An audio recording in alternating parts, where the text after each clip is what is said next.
Сайн байцгаана уу. Монголын санхүүгийн мэргэжлийн шинжилгээ холбооны ээлжид нийт хичээл эхлүүлж байна. Энэ хичээлээр төв судалгааны алдааны хязгаарын асуудлыг авч үзнэ. Холбогдох ном болон нийгмийн сүлжээнд тавигдсан блог нийтлэн хаягийг эндээр зааж өглөө.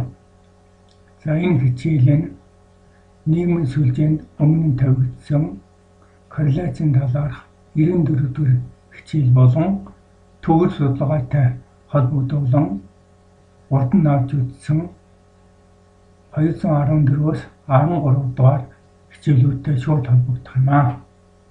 За энэ хичээлийн том өгөгдөл нь бол өмнө нь төгөл судалгааны талаар авч үзсэн 210 дугаар хичээл дээр өгөгдсөн болно. За тухайлбал Улаанбаатарт 5,000 га тариал түүний 10% нь буюу 500 гад нь энгийн төвийн аргаар дундаж алдааг судалсан. За энэ хичээл дээр холбогдох статистик тооцоолын үзүүлэлтүүдийг тооцоосныг эргэн санаарай. За алдааны итгэх магадлалыг давтагдах ба давтахгүй төвийн хувьд 0,95 45 энэ магадлалтайгаар илэрхийлье.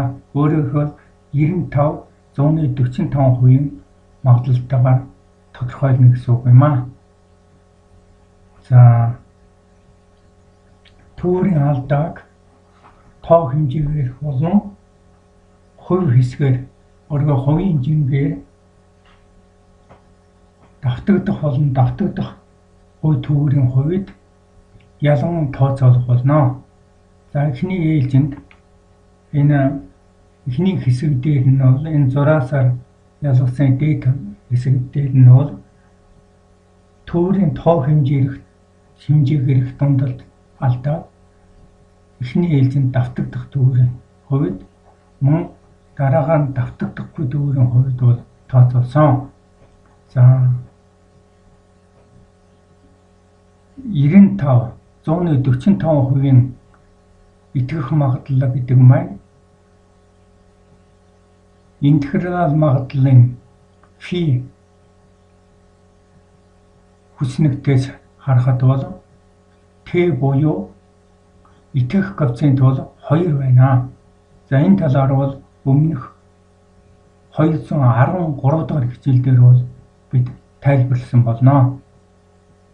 За 210 дахь хичээл дээр бол бид төвийн дундаж болон энэ хэмжээтэйгээр харин 1 гаагаас 13-аас дээд центр ургаж өгсөн талбайн хувийн жим бол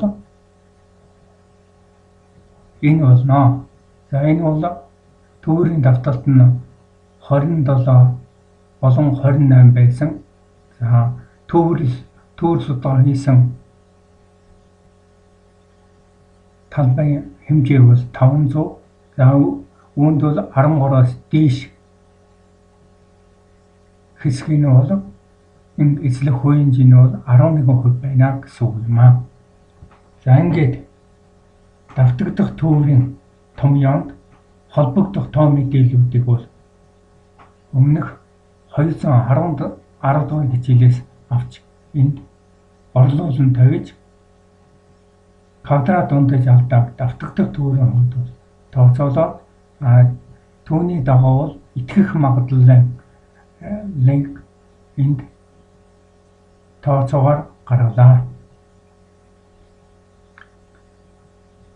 За энэ төвийн дундаж бол энэ байсан. За үүнээс алдааны хязгаарыг бол энд харж өгсөн. За интервалын дээд хязгаарыг олохын тулд бол энэхүү дундаж диаграм бол алдааны хязгаарыг бол нэмэхэд за алдааны хязгаарын орших завсар буюу итгэх завсар бол энэ хүрээнд байна гэсэн үг юм аа.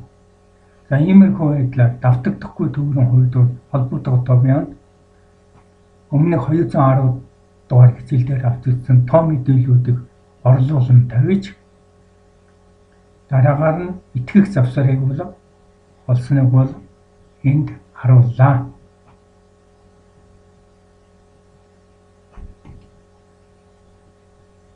За дараагаар нь бол төвөрийн хувь хэмжээгээр дундаж алдааг бол энэ тодорхойлсон байна. За үүний тулд бол тооцоонд бол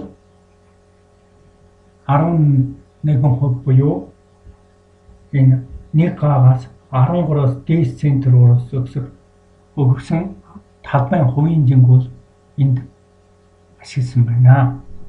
За ингээд яг энэ өмнөх төвөрийн тоо хэмжээгээр дундаж алдааг ашиглан итгэх завсарыг олсон таваа адил төстэй арга зүйгээр бол итгэх завсарыг бол энд олсон байна. За харин ардлын хэсэгт бол төвөрийн хувь хэмжээгээр дундаж алдааг бол давтагдахгүй төвөрийн хувьд бол ашиглан итгэх завсарыг бол энэ дээр бол олсон байна. За энэ дээр 95, 145 гэсэн энэ магадлалтайгаар тооцоо гүйцэтгэгд бол 2 гэсэн итгэх коэффициентийг бол ашигласныг бол энд харж байна. Мөн энэ дээр бас энэ итгэх коэффициент 2 байна. За энд бас 2 байна. За ингээд өнөөдрийн хичээлийг өндөрлж байна.